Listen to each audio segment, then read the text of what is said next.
Hey guys, कैसे हो आप लोग। मैं आपका नीलेश भैया बहुत बहुत स्वागत करता हूँ इस यूट्यूब चैनल पे। दोस्तों, इस वीडियो में ये आप लोग अभी स्क्रीन पे जो ये देख रहे हो, ये यूपी बोर्ड का क्लास 10 का प्रीवियस ईयर पेपर है। जी हमें दोस्तों सोशल साइंस यानी सामाजिक विज्ञान का आप लोग देख सकते हो यहाँ 2022 सामाजिक विज्ञान, जिसका कोड है 825 CC। मैं आपको बताना चाहूंगा कि ये यूपी बोर्ड क्लास 10 का पेपर है, ठीक है। पिछले साल का यूपी बोर्ड क्लास 10 का सामाजिक विज्ञान का पेपर है पिछले साल का।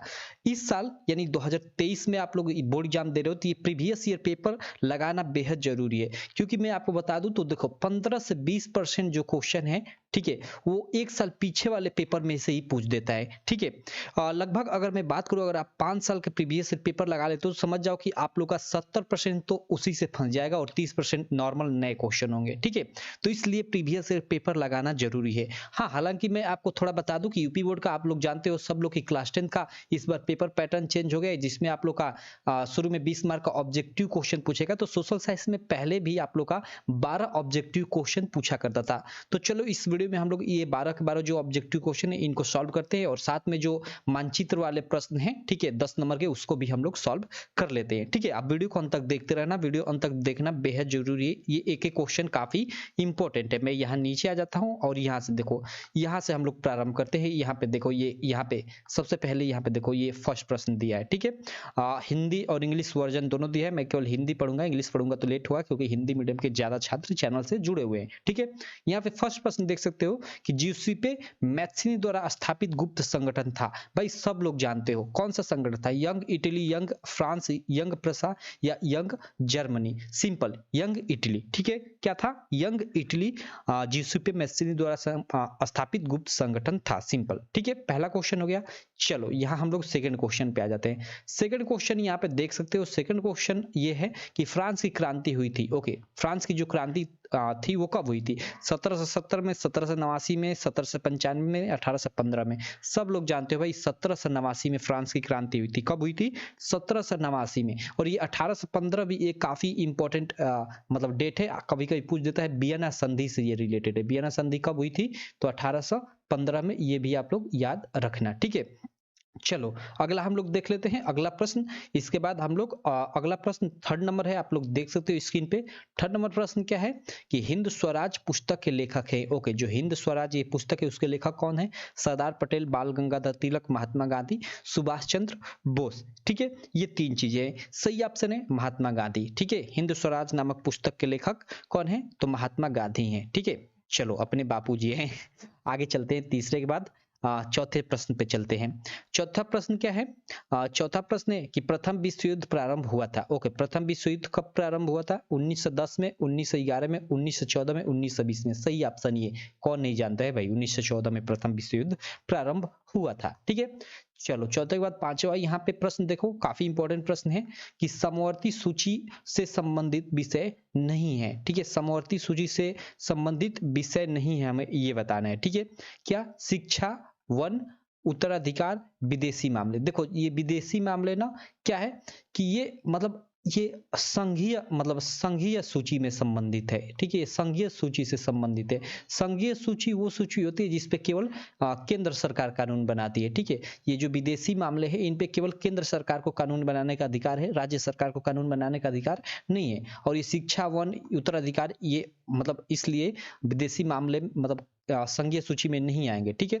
तो यहाँ पे सॉरी मतलब ये तीनों नहीं आएंगे, तो समवर्ती सूची से संबंधित विषय नहीं है, तो ये विदेशी मामले नहीं है, क्योंकि ये तीनों आप लोग के हो जाएंगे समवर्ती सूची से। समवर्ती सूची वो सूची होती है जिसपे केंद्र और राज्य सरकार दोनों मतलब कानून बनाते हैं। तो शिक्षा पे, वन पे, उत्तराधिकार पे केंद्र और राज्य सरकार दोनों मिलकर कानून बना सकती है, लेकिन विदेशी मामले पे केवल केंद्र सरकार, यानी जिसको आप संघीय मतलब सरकार बोलते हो, ठीक है, संघीय सूची के अंतर्गत ये चीज आता है। तो समवर्ती सूची से संबंधित विषय नहीं है, तो ये क्योंकि ये संघीय सूची यानी केंद्र सूची में से संबंधित है। सिंपल, ठीक है। पांचवा प्रश्न भी हो गया। चलो 6 नंबर प्रश्न हम लोग कर लेते हैं। 6 नंबर प्रश्न आप स्क्रीन पे देख सकते हो। 6 नंबर प्रश्न क्या है कि संविधान के अनुसार भारत की राजभाषा है। सिंपल भैया, हिंदी तो होगी, ठीक है। अगला चलो, ओके, यहाँ पे 6 प्रश्न हो गया हम लोग का। खंड क के अंतर्गत पहले मतलब 6 प्रश्न पूछा करता था, अब खंड ख के अंतर्गत चलते हैं, उसमें 6 ऑब्जेक्टिव प्रश्न पूछा होगा। और ये जो सब्जेक्टिव प्रश्न है ना, इन सबको मैं एक एक कर जैसे किसी वीडियो में में 2 ले लिया, किसी वीडियो में 3, ऐसे मैं मतलब करवाता रहता हूँ, एक वीडियो में समझ सकते हो संभव नहीं है, ठीक है। तो चलो यहाँ मैं नीचे आ जाता हूँ, 1 मिनट, यहाँ नीचे खंड ख में आऊंगा तो वहाँ 6 ऑब्जेक्टिव मिल जाएंगे, तो 6 6 12 हो जाएंगे। तो उससे पहले ये मानचित्र वाला प्रश्न है, ठीक है, इसको कर लेते हैं थोड़ा सा, ठीक है। यहाँ पे देख सकते हो, चूंकि इसको हमें मैप में भी दर्शाना होता है, इसको क्या होता है कि मैप मिलता है, मैप में भी दर्शाना होता है, लेकिन यहाँ मैं आपको दर्शाना नहीं बताऊंगा, केवल इनका आंसर बताता हूँ, क्योंकि आप आंसर जानोगे तभी तो इसको दर्शा पाओगे मानचित्र में। इसके लिए मैं एक डेडिकेटेड वीडियो लाऊंगा कि कैसे इसको मानचित्र में दर्शाते हैं। सिंपल, आपको क्या होता है कि जैसे 5 यहाँ क्वेश्चन दिया रहता है, पांचों में क्या होता है कि देखो आधा आधा मार्क लिखा रहता है, आधे मार्क आप लोग को आंसर देने का और आधे मार्क आप लोग का मतलब मानचित्र में दर्शाने का। सिंपल, ठीक है। तो देखो, वह स्थान जहां जलियांवाला बाग हत्याकांड हुआ, ओके, हमें बताना है कि वह कौन सा स्थान है जहां जलियांवाला बाग हत्याकांड हुआ। तो पंजाब के अमृतसर में, पंजाब के अमृतसर में आप सब लोग जानते हो कि जलियांवाला बाग हत्याकांड हुआ, ठीक है। और इसको मानचित्र में दर्शाना है आपको, तो कैसे दर्शाओगे वो मैं एक वीडियो लाऊंगा, उसमें मैं आपको बता दूंगा, ठीक है। उसके बाद यहाँ सेकंड प्रश्न देख सकते हो, सेकंड प्रश्न है कि वह स्थान जहां दिसंबर 1920 में कांग्रेस का अधिवेशन हुआ। सिंपल, आप लोग याद रखिएगा, कलकत्ता, ठीक है। कलकत्ता में, जिसको आज कोलकाता बोलते हैं, ठीक है, कलकत्ता में, ठीक है, क्या हुआ कि कांग्रेस का 1920 का अधिवेशन हुआ, ठीक है। इसको अब मानचित्र में, मैप में इसको दर्शाना पड़ेगा, मतलब सिंपल ये लिख दोगे कलकत्ता तो उसका आधे मार्क आपको मिल जाएगा, अगर दर्शाते भी नहीं हो तो, ठीक है। लेकिन अगर दर्शा देते हो तो उसका आधा मार्क नहीं, 1 मार्क फुल आपको मिल जाएगा। तो इसको दर्शाना कैसे है मैं नेक्स्ट वीडियो में बताऊंगा, बार बार बोल रहा हूँ, ठीक है। चलो यहाँ पे देखो, वह स्थान जहाँ सूती मिल श्रमिकों का सत्याग्रह चलाया गया। सिंपल, अहमदाबाद में, ठीक है, अहमदाबाद, ठीक, गुजरात के अहमदाबाद में। अगला प्रश्न यहाँ पे देखो, वह स्थान जहाँ 1927 में है ना, वह स्थान जहाँ 1927 में कांग्रेस का अधिवेशन हुआ। देखो 1927 में कांग्रेस का अधिवेशन मद्रास में हुआ, जो आज मतलब चेन्नई के नाम से फेमस है, ठीक है, मद्रास, क्लियर। और 1920 वाला कलकत्ता में हुआ, ठीक है। ये आप लोग याद रखिएगा। कांग्रेस का अधिवेशन से तो कम से कम 2 प्रश्न पूछेगा ही पूछेगा आप लोग के मानचित्र में, ठीक है। तो कांग्रेस के जितने भी अधिवेशन हुए मतलब उनको आप लोग एक तरह से मतलब रट लीजिएगा। देखो ये जो क्वेश्चन है आप लोग के बोर्ड एग्जाम से ही, मतलब बोर्ड एग्जाम के लिए इंपॉर्टेंट नहीं है, आगे चलकर अगर आप कॉम्पिटेटिव एग्जाम की तैयारी करते हो उसके थ्रू भी काफी इंपॉर्टेंट है, ठीक है। चलो यहाँ 5वां प्रश्न देख लेते हैं कि वह स्थान जहाँ सविनय अवज्ञा आंदोलन प्रारंभ हुआ। भाई सिंपल, इसका भी आंसर है, देखो अहमदाबाद के नजदीक आप लोग जानते हो साबरमती आश्रम है, वहीं से गांधी जी ने क्या किया कि सविनय अवज्ञा आंदोलन का मतलब प्रारंभ किया, ठीक है। तो एक तरह से साबरमती आश्रम से, यानी अहमदाबाद ही इसका आंसर होगा, एक तरह से हम बोल सकते हैं, ठीक है। चलो अगला हम लोग अगला जो प्रश्न है यहाँ पे उनको देख लेते हैं। ये तो चलो इसको छोड़ो, ये तो हो ही गया। ये देखो पार्ट बी में, यहाँ भी अब आप लोग के 6 मतलब ऑब्जेक्टिव आ जाएंगे, 15 16 17 18 19 20 कर कर, ठीक है। तो मैं इनको मतलब चलो 15 ही बोलूंगा, मतलब 6 हमने पहले किया ऑब्जेक्टिव, इसके बाद 7 8 बोलूंगा तो फिर दिक्कत हो जाएगी, क्योंकि यहाँ 15 16 लिखा है, मतलब यहाँ पे 6 है, ठीक है। तो चलो देख लेते हैं। यहाँ पे देखो ये प्रश्न है कि निम्नलिखित में से कौन सा खनिज आधारभूत है, ओके, आधारभूत है, मैग्नीज, अब्रक, लौह या तांबा। देखो कौन सा खनिज क्या है कि आधारभूत मतलब कहने का एक तरह से काफी इंपॉर्टेंट है, ठीक है।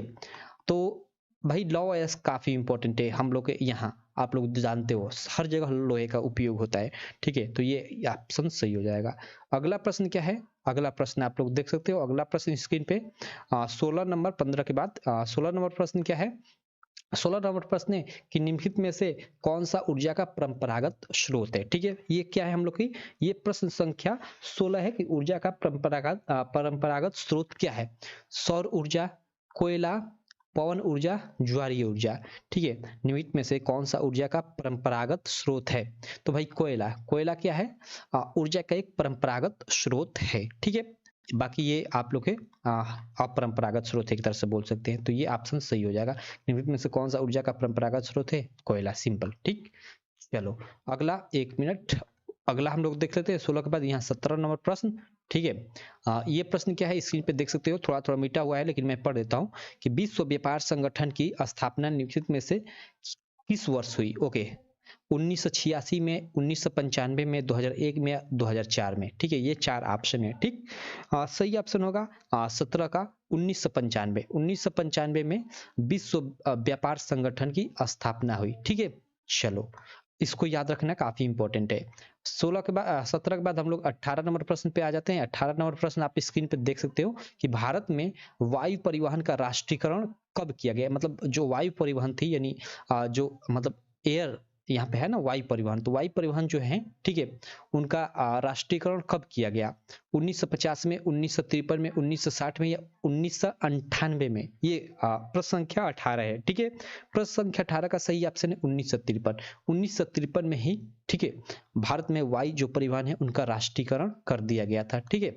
चलो 18 के बाद 19 नंबर प्रश्न। 19 नंबर प्रश्न है, यहाँ पे आप लोग देख सकते हो, निम्नलिखित में से इस्पात बनाने में किस खनिज का प्रयोग किया जाता है? ओके, इस्पात बनाने में किस खनिज का प्रयोग किया जाता है? अब्रक का, मैग्नीज का, तांबा का या फिर बक्साइड का? ये 4 ऑप्शन है। प्रश्न संख्या 19 का आप लोग बता सकते हो कौन सा ऑप्शन सही है? आप कमेंट में रिप्लाई देना। बाकी मैं आपको बता दूं तो वो है खनिज, ठीक है, ये ख वाला सही है। खनिज का उपयोग इस्पात बनाने में किया जाता है, सॉरी, मैग्नीज का खनिज इस्पात बनाने में मैग्नीज का उपयोग किया जाता है, ठीक। प्रश्न संख्या 19 भी क्लियर। चलो प्रश्न संख्या 19 के बाद हम लोग 20 देख लेते हैं। 20 क्या है, यहाँ पे आप लोग देख सकते हो 20 है। एक मिनट मैं कलर चेंज कर लेता हूँ। 20 क्या है प्रश्न, इसको ट्राई करता हूँ, देखता हूँ। 20 नंबर है कि निम्नलिखित में से भारत प्रमुख रूप से किसका आयात करता है? ओके, यहाँ पे है चाय का, खाद्यान्न का, जूट का सामान या कच्चा पेट्रोलियम। सही ऑप्शन ये होगा कच्चा पेट्रोलियम। आयात मीन्स मतलब दूसरे देश से अपने देश में सामान लाना, और एक निर्यात होता है, निर्यात मीन्स अपने देश से दूसरे देश में ले जाना, ठीक। तो आयात यहाँ कौन सा चीज करता है सबसे ज्यादा? तो ये ऑप्शन के अनुसार ये कच्चा पेट्रोलियम, मतलब कच्चा तेल एक तरह से सबसे ज्यादा दूसरे देश से अपने देश में लाता है भारत, सिंपल, ठीक। ये हम लोग का 20, यानी ऊपर हमने 6 देखा, 6 वो ये 6, 12 हम लोग के ऑब्जेक्टिव हो गए, और 5 मार्क का हमने अभी देख लिया था मानचित्र वाला प्रश्न, और 5 मार्क के नीचे है, चलो उनको भी हम लोग देख लेते हैं, ठीक है। यहाँ नीचे होंगे, एक मिनट मैं नीचे आ जाता हूँ, सॉरी, यहाँ पे कहाँ है भाई? ओके, यहाँ पे आ गया। चलो ये है हम लोग का प्रश्न, इसको देख लेते हैं। देखो, चूंकि इसको मानचित्र में भी दर्शाना होता है, लेकिन यहाँ केवल मैं इसका आंसर बताता हूँ। मानचित्र में दर्शाना मैंने आपको बताया कि किसी एक वीडियो पार्टिकुलर मैं कोई वीडियो लूंगा और उसमें आपको बताऊंगा, ठीक है। चलो यहाँ हम लोग देख लेते हैं। सबसे पहले यहाँ क्वेश्चन की राजस्थान की राजधानी इस चिन्ह द्वारा आपको नाम सहित दर्शाना है मानचित्र में। तो देखो सिंपल, यहाँ केवल हम राजस्थान की राजधानी जान लेते हैं, क्योंकि यहाँ मैप नहीं है हमारे पास, तो हम लोग मतलब किसी अन्य वीडियो में सारी चीजों को दर्शाना सीखेंगे, ठीक है। तो राजस्थान की राजधानी क्या है? आप सब लोग जानते हो भैया, जयपुर में, ठीक है। राजस्थान की राजधानी जयपुर, ठीक। उसके बाद इसके बाद देखो ये हम लोग का 1 मिनट, ओके, चाय उत्पादन का प्रमुख क्षेत्र चिन्ह द्वारा, चाय उत्पादन का प्रमुख क्षेत्र, तो चाय असम है भाई, असम, असम न चाय उत्पादन का प्रमुख क्षेत्र है, ठीक। तो ये याद रखना। अगला है कि कोई परमाणु ऊर्जा केंद्र चिन्ह द्वारा नाम सहित, मतलब कोई परमाणु ऊर्जा केंद्र हमें दर्शाना है इस चिन्ह द्वारा नाम सहित। तो एक कोई परमाणु ऊर्जा का केंद्र का आप लोग नाम याद कर लो। अगर मैं बताऊं तो आप सब लोग जानते हो कि यूपी में ही नरौरा काफी फेमस है, नरौरा परमाणु ऊर्जा केंद्र काफी फेमस है, तो यही याद रखना, ठीक।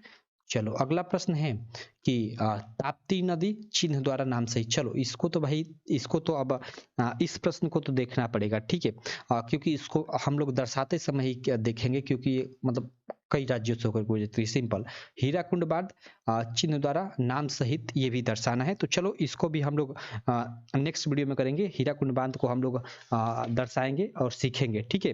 तो उसको हम लोग देखेंगे नेक्स्ट वीडियो में। बाकी मतलब इधर मतलब हीराकुंड बांध यहाँ पे, सॉरी, अरे यार याद नहीं आ रहा है अभी।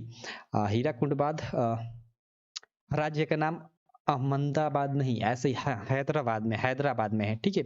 चलो इसको हम लोग कृष्णा नदी पे शायद है, तो इसको दर्शाएंगे, तो हम लोग देखेंगे इन दोनों क्वेश्चन को, ठीक। चलो तो इस प्रकार हमने ये सारे के सारे प्रश्न कर लिए। बाकी ये जो हम लोग के ये मतलब ये सब सब्जेक्टिव जो प्रश्न है, ये जो आप लोग देख रहे हो, तो इसको मैं एक एक कर जैसे किसी वीडियो में एक क्वेश्चन, किसी वीडियो में 2 क्वेश्चन लेकर सब कराता रहता हूँ। तो आप वो भी वीडियो जरूर देखना। आप सोशल साइंस की प्लेलिस्ट में जाकर वो सारी वीडियोज देख सकते हो, ठीक है। तो चलो रहने देते हैं इस वीडियो में इतना ही। आशा करता हूँ ये वीडियो काफ़ी अच्छी लगी होगी। वीडियो अच्छी लगी तो चैनल को सब्सक्राइब कर देना, वीडियो को लाइक कर देना, और अपने सारे दोस्तों में इस वीडियो को शेयर भी कर देना।